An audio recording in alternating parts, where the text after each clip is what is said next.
Hi, hello everyone. Thank you so much for joining today's artist talk. I'm Vivian Young. I'm the gallerist of VillageOne. So together with my partner Chrissy, we have already had this privilege to run VillageOne for the past 5 years. Which is 6 years, right? It's 6 years actually. Long time. Yeah, it's a very long time, and time really flies. And since earlier this year, we started to organize this artist talk session, and we do realize the people coming to join our opening receptions and people who join the artist talk, the crowd are very, very different. You know, when people join the openings, they could be anyone. But people who join the artist talk are the people who, you know, really have this genuine curiosity about the artist and things that are behind the artist's creation. So really, we really appreciate you make this time for us, for the artist. So today, our night up, the main speaker of this talk is our artist, Chukwuemeka Antony Chukwu. Did I get it right? Yes, you did. I swear, this is the longest name I have ever heard. I was trying to even fit in the poster. Anthony joined our gallery. We represent Anthony from last year, and this is the second solo show we are working with him. It's called Mercurial. So he will be discuss his approaches into abstraction today. And joining him is his friend, artist Alvin Ukapan. Yeah. He's also an artist. His work mainly focuses on identity and culture, right? And we have also Anthony's friend, Corey Saran, who is a LGBTQ plus advocate. Yeah, so let's give them a big round of applause. Let's give them a big round of applause.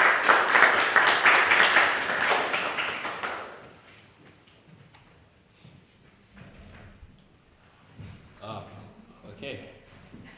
She actually ended up doing the introduction for us.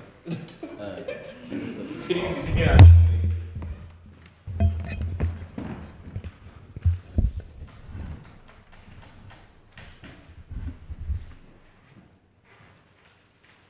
Cool. Well, thank you so much, everyone, for joining us this evening. So, Emeka, I wanted to ask you, let's start with the title of the exhibition, Mercurial. Where did it come from? How did it formulate into your mind? And how did you see this exhibition while you were still putting the works together versus now with the show installed? Yeah, it's like a million and one ideas that I kind of have putting the work together, especially because I like to engage spaces. The last time I kind of ruined their floor a little bit, and I tried to fix it for a while, but we're good now. So this time around, I guess I was more in depth with how I shaped the panels of the canvas, and I felt that that was engaging enough to this space or to the environment the paintings were going to inhibit. Mercurial, the name. Now that I think about it, I didn't mess up, I'm joking. I didn't mess up. But this is probably one of the most cohesive bodies of work I have made since, you know, I've been painting in SVA or whatever, just making paintings in general. But the intention was actually the opposite. Typically, I'm always bouncing around the place from painting to painting, and everything ends up looking very vastly different. And that's intentional because I'm always trying to like change the gear and look for what else I can investigate in the work or each piece per se. And that was kind of like the thought process into stepping in and trying to make a body of work for this show, for a show in the beginning, with, you know, making different paintings and constantly shifting gears and finding new things to you know, investigate in the work, especially, you know, with abstraction. So that was where I kind of just, I don't know, I have a decent familiarity with the English dictionary, so I just look up words, you know, find synonyms and go from there. It was also interesting to design the poster as well, just, you know, kind of, what's the word I'm looking for? evoke that things will be changing, Mm. either violently or non-violently, but very intentionally. So speaking upon non-violently and violently, how do you interact with the canvas? Are you a very physical abstractionist, or are you very formulaic and calculated? Do you consider yourself an action painter? It differs, and I think that's the point where it comes back to the name. Because sometimes I'm like, a little bit more violent, and sometimes a little bit more muted and more strategic. I'm doing more thinking, a lot more thinking. And I'm making a lot more intentional, marks on the panel. So it's like a spectrum for me. Because I'm looking at these two works in comparison, and one is very organized and orderly, and the other one has such a sense of fury and wrath in the movement and the brushstrokes. How do you coalesce those two styles? Or do they just come at women? You let the medium take control? No, sometimes I'm a little bit more controlling over, intentionality. And sometimes I do just kind of allow things be. I'm not completely, I'm not a control freak. I guess that's where the disciplines, kind of collide, because I did do architecture in undergrad, and I'm very familiar with, layering, strategy, and things that ultimately have to make sense coming together. And I guess I'm also familiar with painting. Painting can be very fluid, whimsical. So I guess those two things are like dancing back and forth with each other. That would be the best way I can put it. And sometimes it's like I'll start off violently and just like, okay, I need to chill. I need to chill, and it can be pretty evident in the work too. Like I'll just like make it more tame. Sometimes it's more tame. It's like, oh no, it needs to fall out a little bit. And then that would probably be the best way to explain that dynamic, as opposed to a different brand of consistency. This question is for Alvin, but Emeka, jump in. When starting a new photographic series, do you prefer digital or analog? Do you want a particular effect from your photographs? So when I started taking pictures, I started with digital. So I've kind of stopped with that. I've tried analog, but it's not really, doesn't really give me the same effect I want. And also, a lot of my images are influenced by different techniques of photography. So like it's mostly black and white, it's mostly kind of like delayed in time. So you get this shifting, and that also kind of plays into my theory of like trying to find my identity and myself within my work. And also using myself as like an object within the work as well.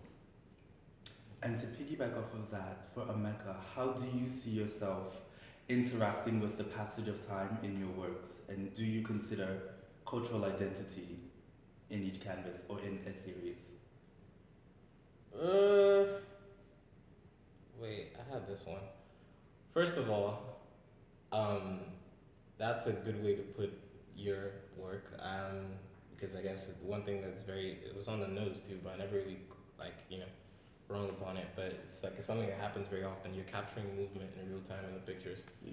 I guess people don't really investigate when that's being done in photography.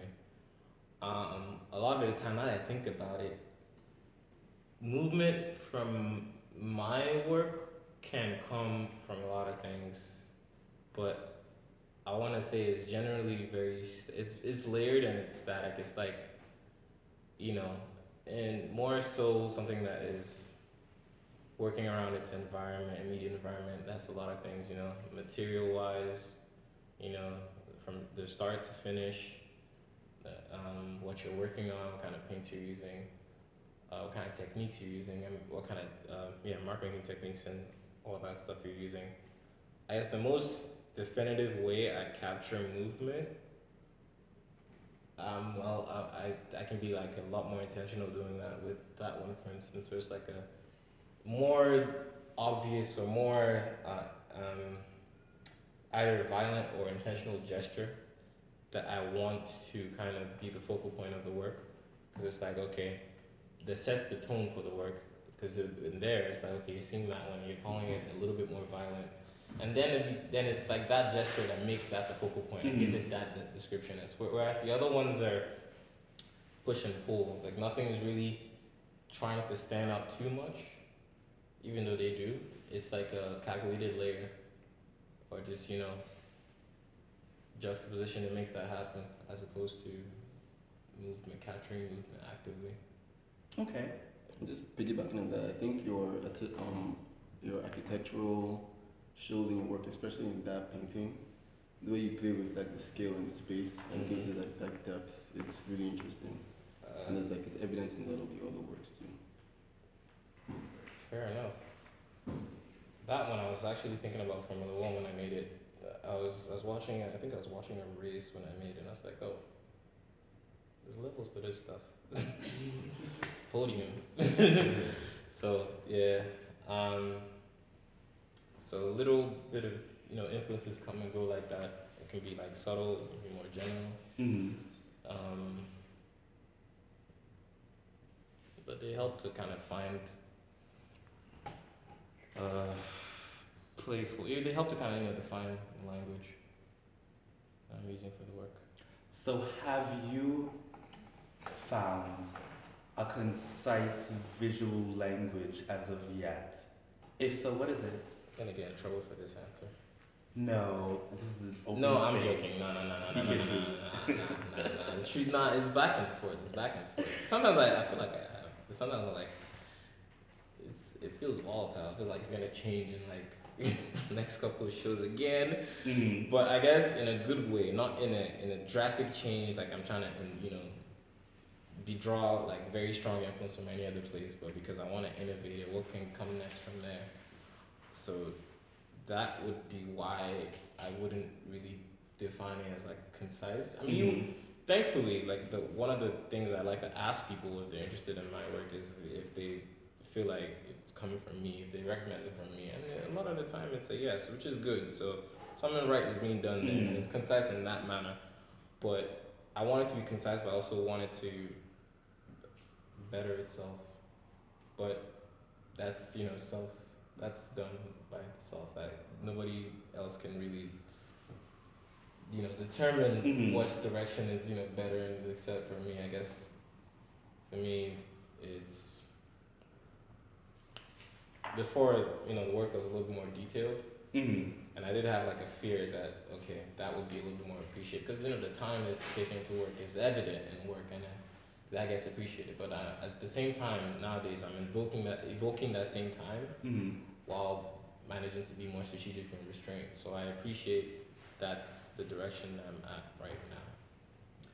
Going back to what you said about the sort of mental connection and sort of not spirituality, but something that is happening in the mind while you're creating, and this question is for both of you. Do you feel as if there is a form of neuroaesthetics when you're creating, something that is subliminal or subconscious, that is propelling your respective practices in a particular direction? Come again? If you think of when you're creating from the subconscious mind, is there something from your childhood, something that you would have never remembered, or even that springs back up randomly while you're creating, that propels your work in a different direction? I don't want to say that it springs out randomly, because I'm constantly, maybe intentionally, maybe unintentionally, but I'm constantly like revising memory or discipline in that nature, so it kind of has no choice but to spring back up.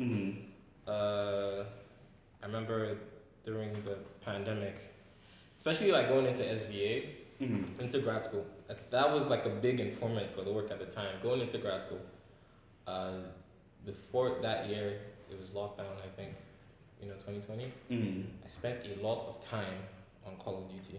And I spent a lot of time indoors, and I spent a lot of time gaming and just killing my brain. So I was, it was very digital, very full digital. I was kind of okay with it. I was like, you know what, lockdown is fine. I don't mind staying in the house, chilling. But obviously, I was painting as well.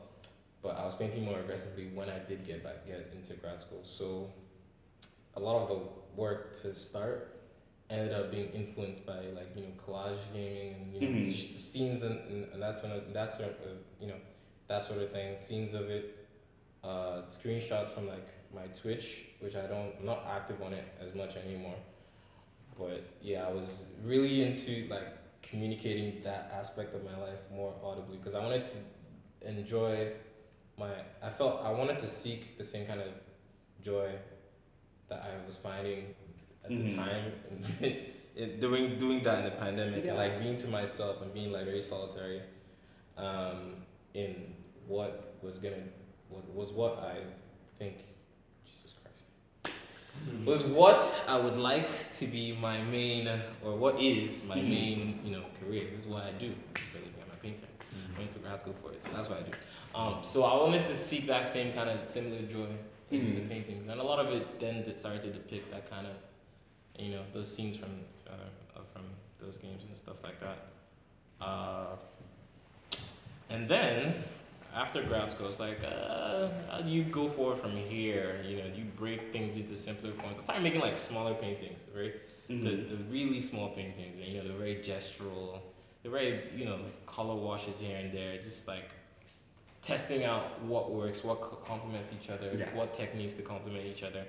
Then next thing you know, I went to the wood shop and started sanding off edges and controlling the edges on wood or panel.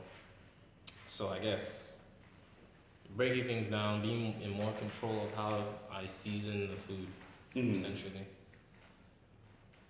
How do you season your food? So my work is really stems from cultural ideas and beliefs that I grew up, especially in Nigeria. Growing up and imbibing those cultures for my formative years up until 16, 17 when I came here for college. Then went back, then came back.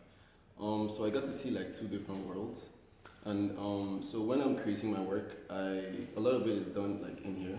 Even though photography is the foundation of where everything else builds, because I use lots of materials now, mixed media and everything. I kind of start here, and then when I start making the work, I start to think about those values and traditions, and that kind of plays into my layering of my collaging process. And then I try to think about how to transgress from those beliefs, and also see if I'm conforming to Western world belief. And also it's kind of a back and forth game. It's I'm fighting myself from transgressing and conforming, and then conforming and transgressing. So that informs a lot of the materials I use,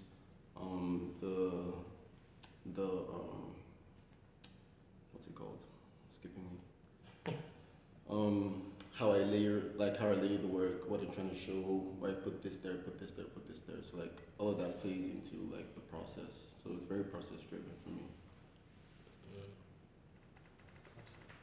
Process is important. For Emeka, you move between a lot of subgenres of 20th century abstraction. You move between color-filled, geometric abstraction, lyrical abstraction. Do you have a preferred mode that speaks to you? To be honest, no. No, preferred. They all speak to me, but there's nothing preferred because I think, I think I said it earlier, I just kind of, in the moment, choose which gear to be in. Sometimes I don't know, it kind of is, I think a lot of the explanations for the work end up being very corny. That's the messed up thing, because I'm always trying to find meaning to each and every decision making that I'm doing. So typical description would be for what you just mentioned, lyrical, color abstraction, all those different shifts. One time I thought of it as if you're in a manual car, I really like driving, I like cars. a lot. I mean, car guy. Car culture is a very big influence in into the color choices, the color choices and the way I underpaint and make gestures from nothing on the painting, I guess. I was thinking of it as switching gears. If you're in a manual, you're progressing from like gear 1, you're progressing to 2, you get at, faster speeds, gear 3, 4, 5, you're switching around, but you're finding the right gear for each speed.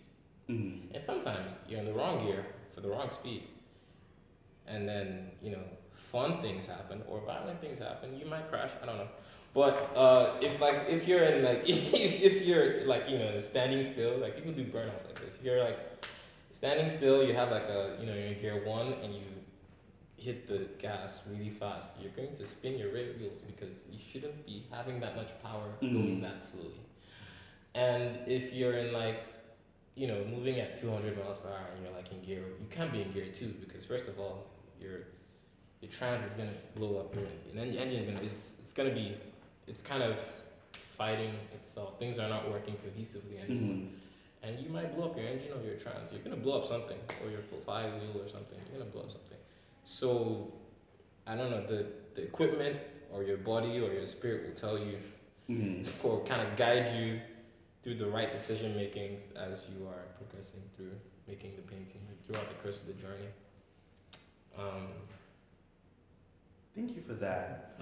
I want to get into your titles because you title your work very interestingly. No, I feel like you are very good at titles, and I feel like that's something that not a lot of artists do, or they put a lot of effort into it.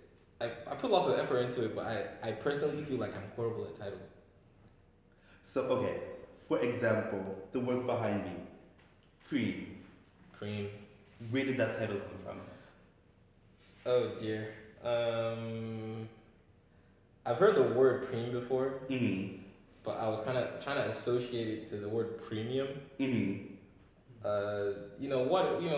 At first glance, first of all, most people name what they've done at the first thing they think of when they see the work. And if you're not doing anything figurative or you're not doing anything very depictive of anything that's very familiar, you're making something new altogether, you can kind of be more control of that. So out of everything here, I felt like my perception is along with other friends gauging, or any visitors might be gauging the work along what's been made here. And I felt like that one is the most. It's the one with the most rules. It's the one with the most constraint, but it stands out effectively, and I associated that with being premium. Somehow, some way. Like with blues, I have like synonyms for blues is like that one sucks. I don't know why. I'm not gonna lie. Sometimes they just jump at me, and I'm like, I'll work with it. I think I'm a horrible namer. That one sucks. I like that one sucks. I named this one Robin. I don't know why. But I know why. My friend in Nigeria, his name is Chukwuemeka. He's always saying, I think it's an ad, but I think it's a food ad. He's always saying Red Robin, And I looked at the. So this is like a golden underpaint, right? So I learned it's one of the best underpainting combinations. If you want something very lustrous, yes, you have like a red right over gold. Ferrari guys have done it on a lot of their cars. That's why everybody sees their red. It's like Ferrari red. Some cars are gonna look like very nice. Some it's a very Italian thing to do, like Alfa Romeo or whatever. You're gonna see like, oh wow, this is lustrous and very attractive. It's not a different red. It's different red. It's premium red. So it's really red. So I don't know. I was thinking along that. So a lot of the time it's like what I'm feeling in the moment. That snap was horrible. But a lot of times what I'm feeling in the moment. With that one, that one feels like, I guess, podium. No, this one right here. I guess I was feeling a bit more communicating feminine energy, and I named it Brass. Mm. Where did I get that from? I'm not sure where I got that from. It could have been from Bratz, but it could have just came out of my mouth. I don't say these things out loud before I type them and send it to Christy or anybody here. So I don't actually know how it's gonna sound out loud to somebody else. To me, they You work. Yeah, They work, and I'm glad they yeah. do. I'm glad they do, because I feel like if I said it out loud, I would be hesitant to actually name it these things. I'll be hesitant to actually name it these things. But yeah, the naming process is like where I think I have the most fun. As opposed to somebody that, somebody's practice is very like, pinned down sometimes and, whimsical some other times. But overall, I'd like to think it's like organized or strategic. I'd like to think, decisions are strategic. The naming process is where it gets just, I'm just like, I'm done with this painting. I want to have fun with it now. Name it something. So yeah, that's the approach. What about you? No, I mean, I'm very lazy with naming. Hey. I don't lie, I'm very lazy with naming, and I also don't like to put names on my work because, for me mentally it goes in line with trying to keep the identity abstract or trying to keep it non like stuck to one thing or one meaning or one name or whatever. So a lot of my work right now is just called Untitled. So it just gives like an empty freeway to like whatever you think it is, and like kind of gives the viewer like an entry path into the work. So you kind of identify it based on like your experience or based on like how you interpret the work or like whatever. Okay. So to ask you, Alvin, do you consider yourself an abstract mixed media artist? Do you see it as an absorption and replication of the aesthetic techniques of the abstract art movement, using a combination of everyday objects, scenes, and photographic techniques to create images consistent with other types of abstract art? Do you consider yourself an abstract collagist, abstract photographer? Do you feel in line with the other abstractionists? I would say there's an element of abstraction within my work, but there's also this element of like recognition of what you're looking at, but then they kind of like overplay and like there's that push and pull between both. So you understand what you're looking at, but you don't exactly know what's there. So it's also part of like this thing I have with like playing with texture and playing with scale and playing with push and pull within the work. So, which is why like collaging is really important to the process because it allows me to control exactly what I'm trying to show. As I was reviewing your body of work yesterday, I was looking at some of your graphite works, and you use like shaved graphite. Yeah. And I was looking at them, and it was reminiscent of like David Hammond and a few works from Robert Pruitt. Yeah. What influences do you have artistically that just like oh man, that's so cool. I want to do something similar, but in my own visual language that I feel is my own. I would say currently right now with like where my work is, it's pastel use and like the colors I choose and I would say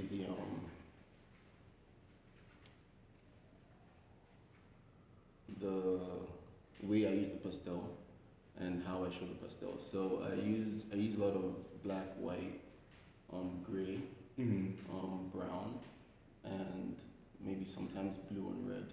Yeah, you're very kind of strict with the colors you use. Yeah, because they have like meanings to the work as well. Fair enough. Like black and white signifies strict. Black and white signifies like the binary within the male aesthetic in society, where I'm from and here. The gray is where I'm playing and trying to like find that new identity within these two worlds. The brown is a reference to skin color, the community I'm talking to. And then every other color that goes in, it's a play on a photography technique of like pixels and like mixtures of colors. And looking at it from far and near, so like those kind of things really have an influence.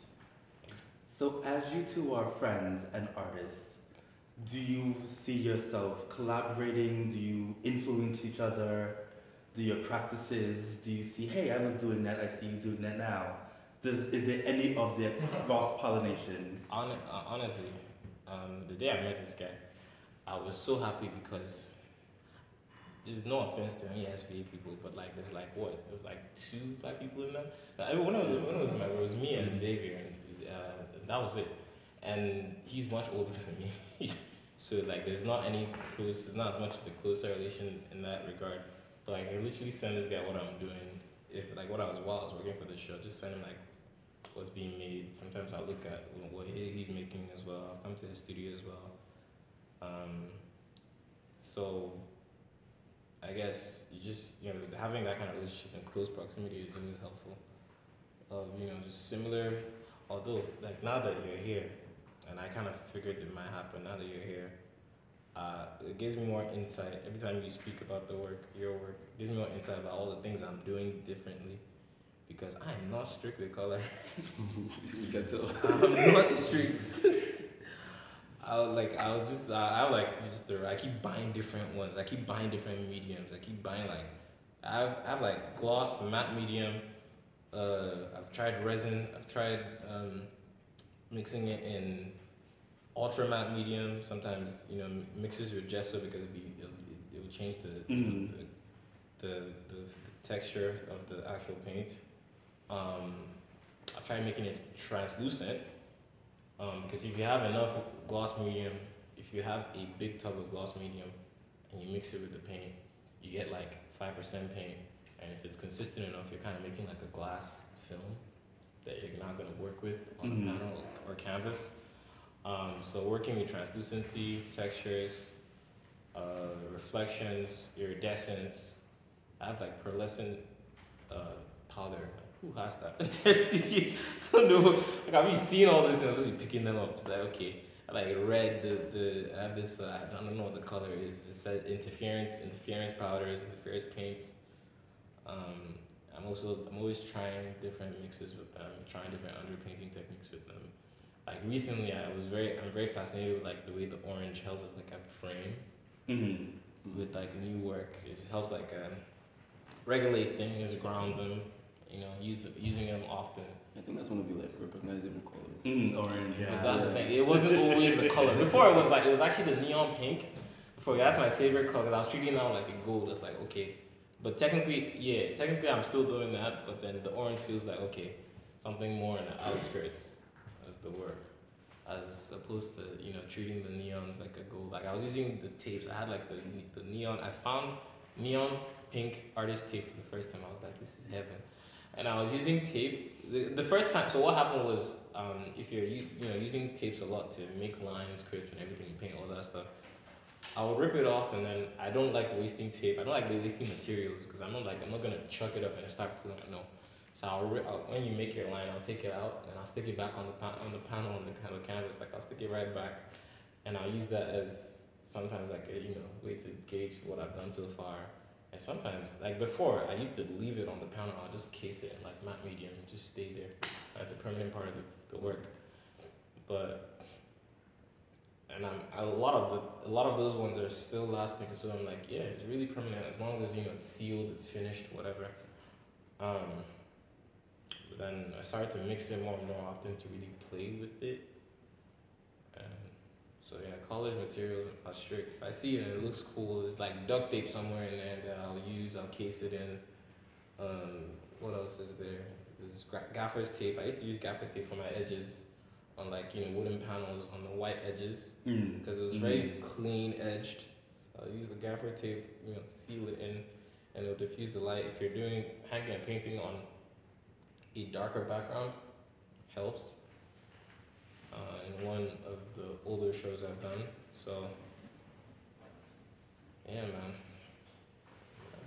Might be all over the place. So, I would like to ask you both, as abstractionists, both coming from the continent of Africa, West Africa, from Nigeria, how do you see yourselves within, I know you're both young artists, how do you see yourselves amongst your peers, amongst other photographers, mixed media artists, painters, who are heavily focused on figuration? Where do you see yourselves within this larger body of artists and community?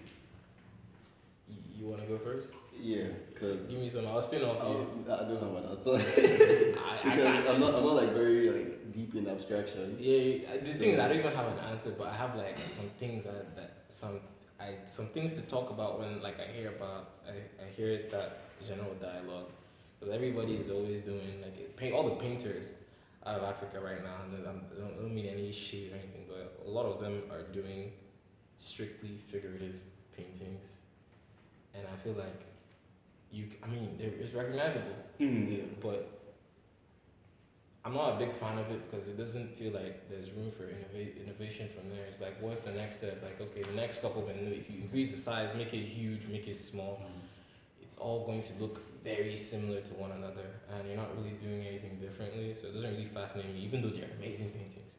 No shade, once again, amazing paintings. But was that? I guess that's one thing there. Another thing it does is kind of like it makes figuration the focal point of all the paintings you're making. So I guess they're painting. It's the beauty of it is that they are relating. They're talking to people, or people are finding something to work with there. Like see in the painting easily, familiarity and recognizability. Which is something I wish I could do. I think that's one of the driving points, honestly. I would like to have that level of intrigue without figuration. Because when I have figuration and I make it the focal point, all those many themes and interests that I'm bringing into the work,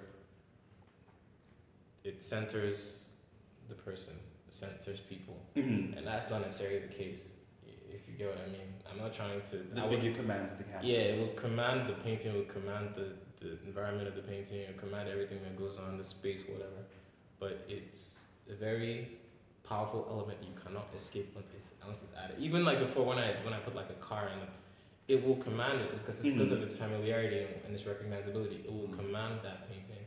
There's not very much room to kind of introduce yourself. A lot of the time, it's like if you make a painting, everything here had some car elements or something. It'd be like, okay, it's a show for car guys, and there'd be like drift boys outside. They're waiting to be like, there'll be a whole. I mean, a group chat with like New York, ride out, like how do you say, like people that just do car meets and ride outs and stuff like that. So they'll just come in groups or whatever kind of car they have.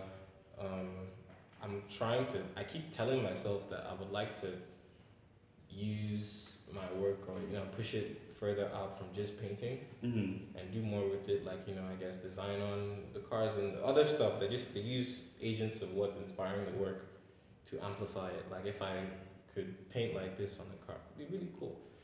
And I should do that and not make any excuses about materials and sourcing where it's gonna come from, or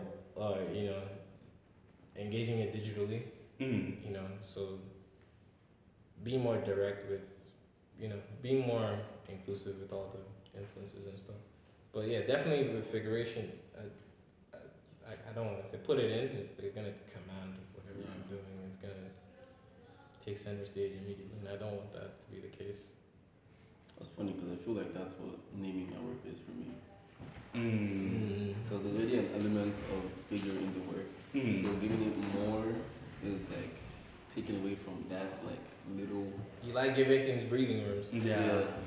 You like to let the viewer experience the work and have them be able to pull away something from it or have their own idea. Yeah, exactly.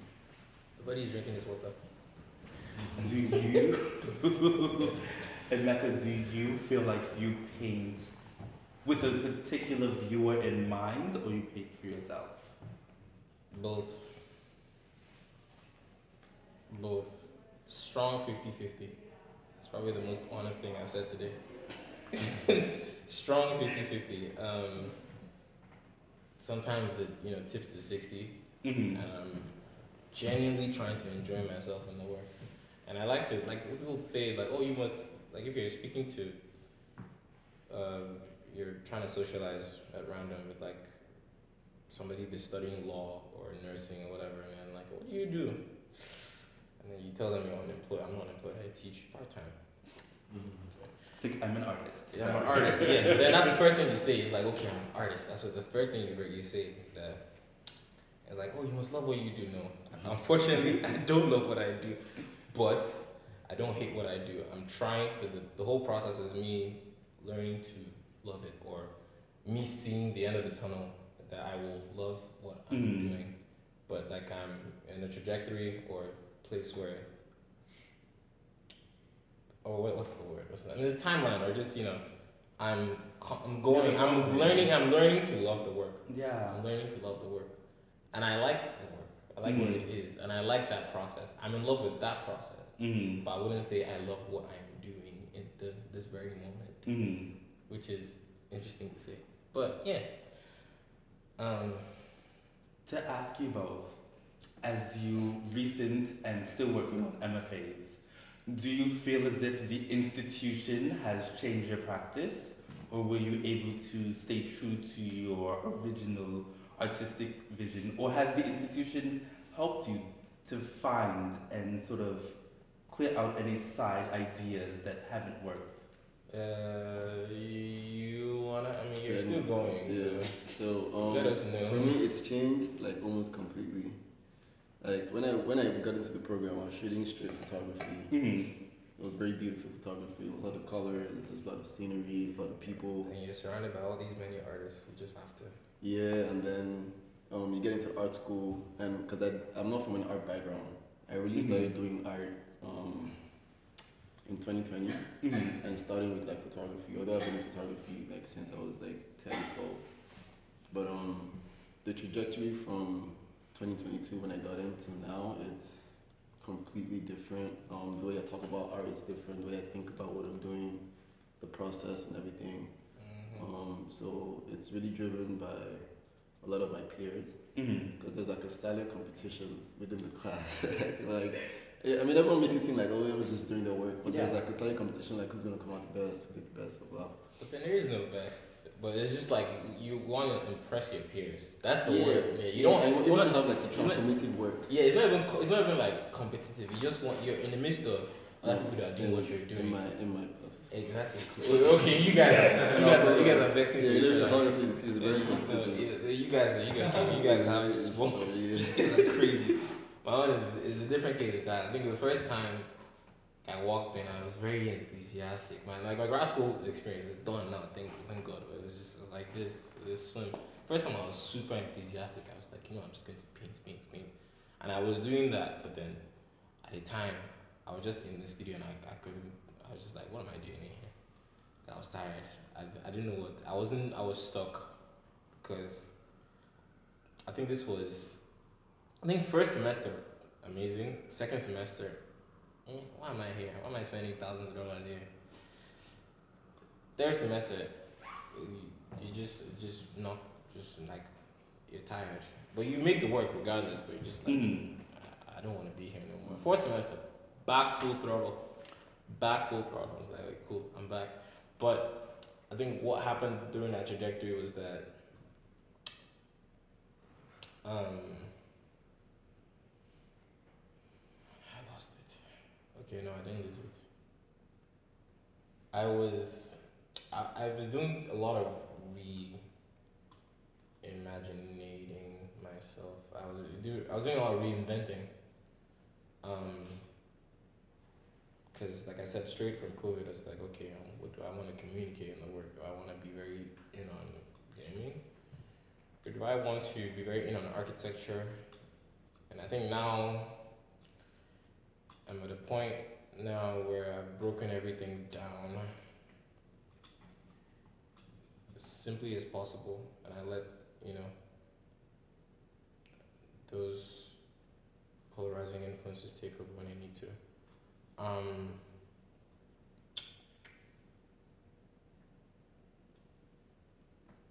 sorry for that awkward silence. Yeah, the grad school was tough, man. I keep forgetting the actual question. So the actual question you asked. Do you feel as if grad school helped you?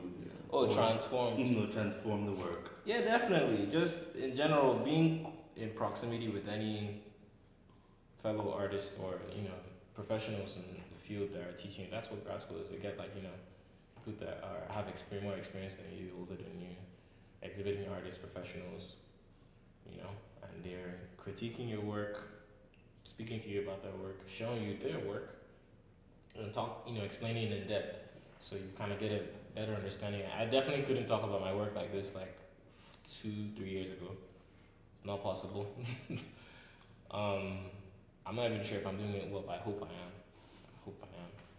But you get a better sense of, just by experiencing other people's works, you get a better sense of your own self and what you're doing, and better sense of direction as well. So yeah, definitely, but I wish there was a cheaper way. Thank God for scholarships and everything, but there's only so much you can get as an international student. That's the unfortunate thing. It's only so much money they give you as an international student, and they should give you more. But yeah, yeah, definitely helped. If somebody gave me a similar opportunity, grad school, without, same credentials and everything, without all that, because you just feel guilty about all the money that's going to. I mean, it's keep thinking about it. It's a lot. It's a good investment. It's a good investment. It's a solid investment. Yeah. Yes. I want to open it up to the floor. Does anyone have any questions, comments, concerns? Feel free. Now's the time to ask. I did have one question. Just listening to you the whole time, right? So I'm not an artist, right? But I appreciate art. One thing I've always wondered is, as you're growing as an artist, do you ever feel commercial pressure? Yes. The pressure to go towards what's in the galleries, what's at Christie's and all that, right? Oh, and that's the kind you're talking about. Yeah, or any kind of sales, right? And then how do you balance that with your own vision, your own direction? Just curious. Let's go. We actually said that at the same time. Man, this one is weighing on me. I mean, you're gonna relate to this one, because as a Nigerian,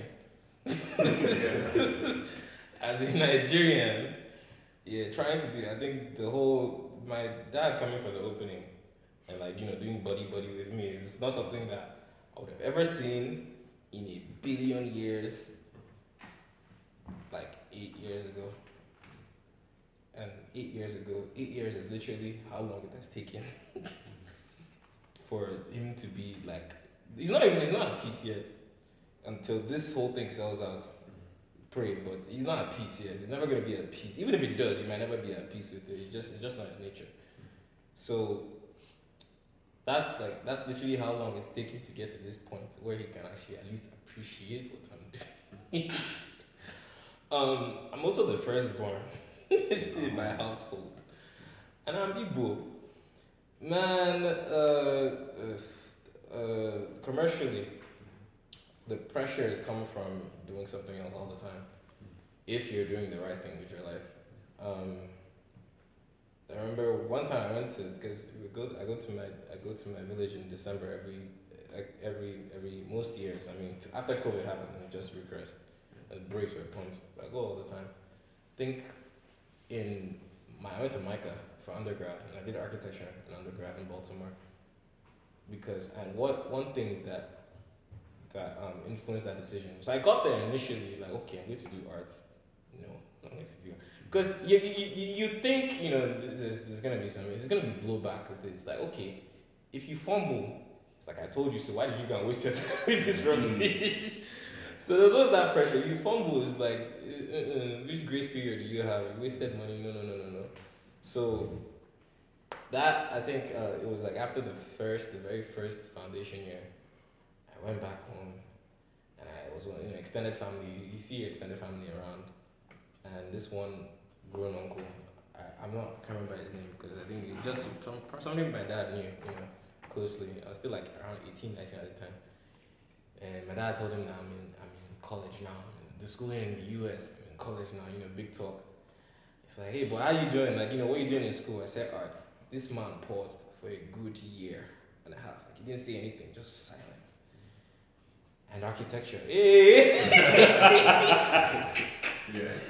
And architecture, that was a very defining moment for this is always gonna. I think this happens for a reason, anyways. Because without that, push and pull back and forth, I wouldn't have more information or disciplines. I would have like a strictly artist background coming into it, and I guess the way I'm thinking about the work, that's not what I wanted to begin with. I wanted to, have more expanse and more room to work, more tools to work with, more techniques to work with, especially more things to understand before I'm, pushing them on panels and canvases. So, yeah, I guess that those are very defining factors of where the work is right now. Yeah, it's like it's something that constantly goes in the back of your head. What you're, in being invested in for the most part. Yeah. So that's where the commercial pressure is. For me, there isn't much commercial pressure. I'm kind of still enjoying the process. Hey, And I also like satisfied them by I did business undergrad. I went through like rigors of working 9 to 5. So I guess later my later years it's like, okay, you want to do art, you do art. You're already satisfied there. So I mean, personally, I'm giving myself that pressure to kind of like start thinking about, okay, how can I add like a lot of my technique to like commercial space and like doing like commissions and stuff, but also like adding my own signature addition to like the work and stuff. So I mean, that's like my secondary thought. You definitely don't want to let the commercial practice or the money like direct where you're. Because if that was the case, I would start putting faces in the paintings a long time ago. Start putting faces like a long time ago. Just be like every other diaspora African artist that paints at least. It's just at least the figures. I'm not even upset about it. Just a lot. I see a lot of it out there. Does anyone else have any other questions? Well, I think with that, we'll wrap it up. Thank you so much for joining us tonight. Thank you so much.